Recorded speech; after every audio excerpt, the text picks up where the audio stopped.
Saya bingung karena memang kan kalau di kepercayaan saya itu kan ada yang namanya taubat ya. Nah, apakah katanya kalau misalnya kata Ibu Sofi tadi melakukan dosa apapun itu katanya automati. Berarti apakah di Kristen itu tidak ada pertaubatan atau gimana itu ya, Bang? Ya, begini Pak ya. Oh ya, silakan Ya, Bu Sofi, silakan. Bu Sofi aja dulu, Bu Sofi. Ya, aku dulu ya. Jadi begini Pak ya. Kalian itu di dalam agama, di dalam Islam itu bingung ya akan penghakiman nanti di akhir zaman. Ini berkali-kali saya sudah ngomong. Tapi Alkitab tidak mengatakan demikian. Alkitab itu mengatakan bahwa penghakiman atas dunia ini sudah dijatuhkan Tuhan dari sejak manusia pertama jatuh ke dalam dosa. Dari sejak Adam jatuh ke dalam dosa itu, dunia ini sudah terhilang, Pak. Kita semua harus sudah mati. Dan kabar yang lebih buruk dari kematian adalah setelah mati kita semua harus masuk neraka. Itu sudah divonis sama Tuhan sejak Adam. Itulah sebabnya Tuhan menjadikan seorang penebus supaya kita bisa keluar dari kerajaan maut. Makanya Yesaya 64 mengatakan apa? Amal saleh kita dan segala kebaikan kita itu seperti kain kotor. Gak guna. Bagaimana mungkin orang mati bisa berbuat amal? Ya. Jadi kalian itu selama kalian tidak lahir baru, menerima pengorbanan darah Yesus, dibenarkan di dalam Yesus, gak bakal mungkin amal kalian itu diperhitungkan. Karena Allah mengatakan penghakiman atas dunia ini itu sudah dijatuhkan Tuhan di dalam taman di Eden. Bersamaan dengan jatuhnya Adam manusia pertama, maka dosa dan kematian masuk kepada kita semua, dan kematian menjalar kepada seluruh umat manusia. Kita semua itu sudah harus mati, Pak, dan setelah mati masuk neraka, itu sudah dari zaman Adam. Makanya nggak ada satupun dari kita yang nggak bakal mati. Ngerti Bapak? Itu konsep Alkitab. Bapak terima nggak terima terserah Bapak. Yang penting kitab Taurat mengatakan demikian. Upah dosa adalah kematian. Nggak ada upah dosa kecil adalah pingsan. Upah dosa sedang adalah mati suri. Upah dosa besar adalah mati. Nggak ada Pak. Di kita semua sama. Upah dosa adalah mati. Dan itu sudah dijatuhkan Tuhan sejak zaman Adam. Makanya saya katakan di mana keadilan Tuhan, baca Roma 5 ayat 12 sampai dengan 14. Oleh karena dosa satu orang yaitu Adam, ya, maka dosa masuk ke dalam dunia dan kematian menjalar kepada semua umat manusia. Tapi oleh karena pembenaran satu orang yaitu Yesus Kristus sebagai Adam yang kedua, kita semua diselamatkan Allah. Kalian tuh nggak ngerti konsep ini, makanya kalian tuh aku nanti berbuat amal, berbuat baik, nanti dosaku kecil-kecil aja, pokoknya aku nggak dosa besar. Nggak ada begitu Pak. Karena semua manusia itu sudah harus mati karena sejak zaman Adam sudah ditetapkan upah dosa adalah maut. Ya, dan selama Bapak tidak menerima pengorbanan Yesus Kristus, Bapak gak akan bisa keluar dari neraka. Karena yang pegang kunci maut dan kerajaan maut cuma Yesus. Wahyu 1 ayat 17-18. Gitu ya Pak ya? Ya.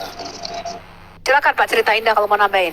Nah, ini lagi Bu, ini saya cukup jelas maksudnya itu berarti memang tentang penebusan ya. Berarti kan gini, untuk Yesus katanya itu ditebus itu kan untuk seluruh umat yang percaya kalau misalnya penebusan dosa itu orang Kristen yang percaya dengan Yesus ditebus, Yesus disalib itu auto surga ya katanya gitu ya. Enggak begitu Pak. Begini loh Pak. Ya, yang namanya dosa di dalam Alkitab, saya kasih tahu Anda yang ditebus Yesus ya. Yang ditebus Yesus itu namanya the origin of sin, yaitu akar dosa atau dosa asal. Ya, yang disebutkan teman-teman itu pembunuhan, percabulan, suka bohong, suka ngemplang duitnya orang. Itu namanya buah-buah perbuatan dosa. Yang ditebus Yesus bukan itu, yang ditebus Yesus itu akar dosa.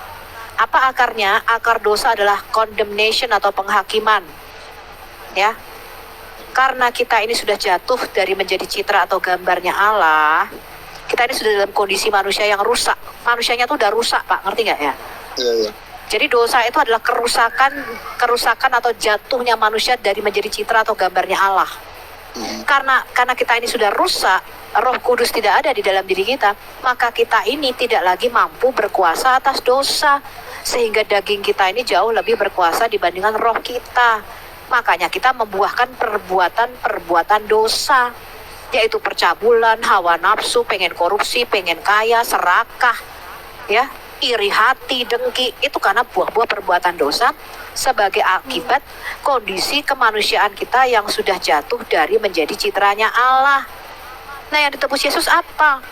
Yang ditebus Yesus adalah dengan kematian Yesus, dia membuka jalan supaya Roh Kudus itu kembali kepada kita.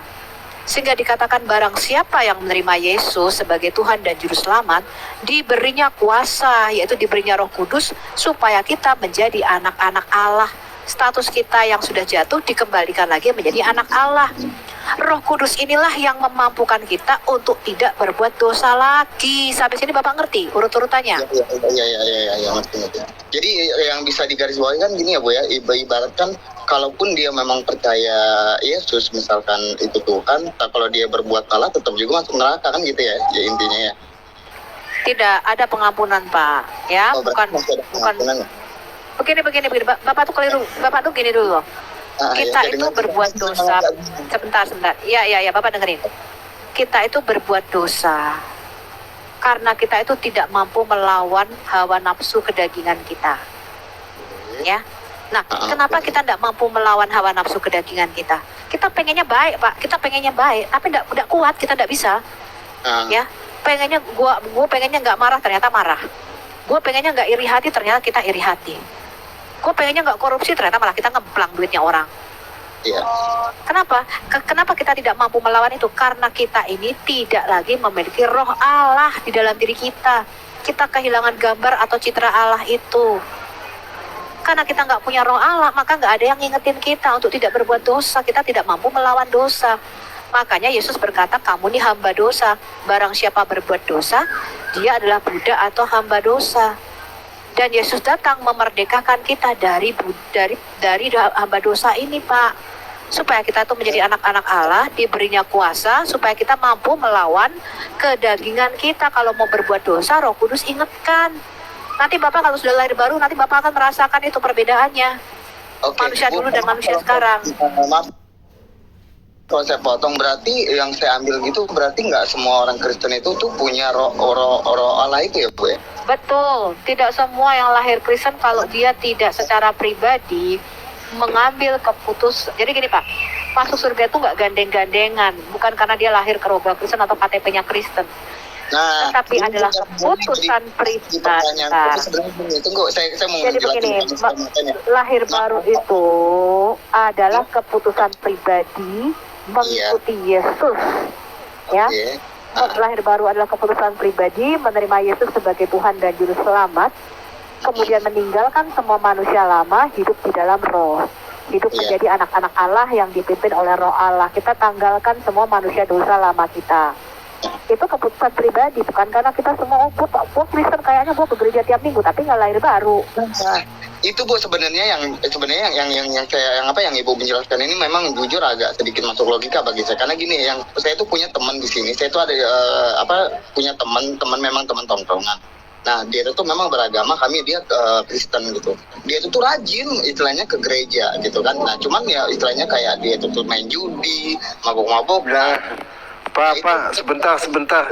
Narasi seperti itu udah banyak, Pak. Gini, Pak, mohon maaf. Banyak ya. Dengar, mohon. Ini kan saya bertanya. Gini, sabar ya.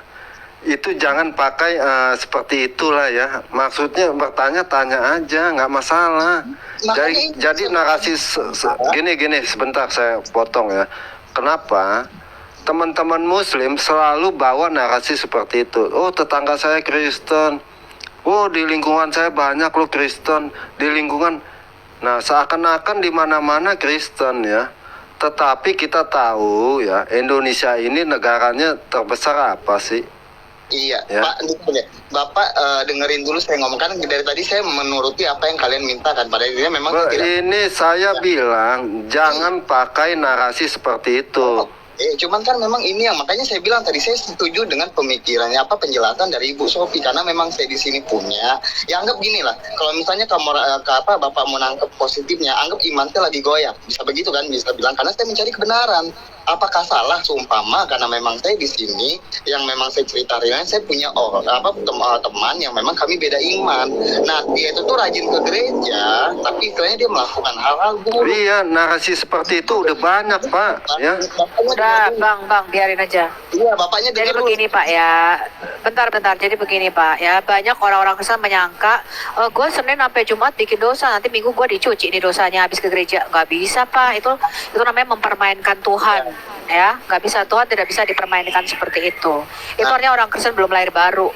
Nah itu Bu, makanya saya bilang tadi, karena memang yang kata mereka, nah makanya kan yang Bapak ini tadi itu tuh saya rasa, mohon maaf, memang dia tetap tantrum, padahal dia belum tahu tujuan saya itu apa sih, karena memang saya bertanya kan. Makanya saya agak setuju, karena pemikiran saya pun agak sama seperti ini. Masa sih ibaratkan gini kata dia, makanya saya bilang berarti kan orang Kristen pun yang percaya sama Yesus ditebus atau Yesus Tuhan, kan berarti nggak semuanya itu auto surga kan, karena apa, dilihat juga dari tingkah lakunya. Nah bahkan teman saya tuh ngomong gini, kata ya kan kita orang udah dijamin, gue kan percaya sama Yesus. Oh enggak. Itu artinya dia nggak pernah baca Alkitab, ya. Yesus berkata begini Pak, hasilkanlah buah-buah sesuai dengan pertobatan. Jadi kalau kita sudah percaya dengan Tuhan Yesus, kita sudah dibaptis, tapi perbuatan kita tidak menunjukkan pertobatan diri kita, hidup kita masih judi, masih mabuk, masih sama dengan manusia lama, itu artinya dia belum lahir baru. Itu bukanlah pengikut Yesus yang sejati, ya. Itu namanya Kristen palsu. Ya, Bapak kasih rekaman ini kepada teman Bapak yang Kristen. Yesus mengatakan barang siapa tidak menghasilkan buah sesuai dengan pertobatan, dia akan dibakar ke dalam api yang menyala-nyala. Jangan sesat ya, Allah tidak membiarkan dirinya dipermainkan. Tidak mungkin kita mengatakan kita lahir baru Kristen tapi hidup kita masih sama, masih mabuk, masih judi, ya, masih melakukan perbuatan dosa. Itu nggak mungkin. Ya sebenarnya sampai di sini nih saya cukup, yang ini nih Bu, saya ngerti tentang berarti istilahnya yang tentang dosa segala macam, atau yang mereka menggadang-gadangkan auto surga kan, berarti kan tidak seperti yang mereka yang dia omongin itu kan. Nah sebenarnya saya udah nggak ada lagi pertanyaan, jujur saya sekarang udah lebih jelas gitu. Nah, cuman ya itu kalau mungkin bisa saya koreksi, siapa sih tadi yang ngomong gitu. Nah dia mengajarkan untuk coba didengarkan, apakah dia mendengarkan, itu aja sih sebenarnya. Bisa ngajarin orang tapi tolong didirikan dulu untuk dirinya sendiri, apa dia bisa melakukan itu. Terima kasih. Selamat sore. Terima kasih untuk ilmunya Bu Sofi. Sama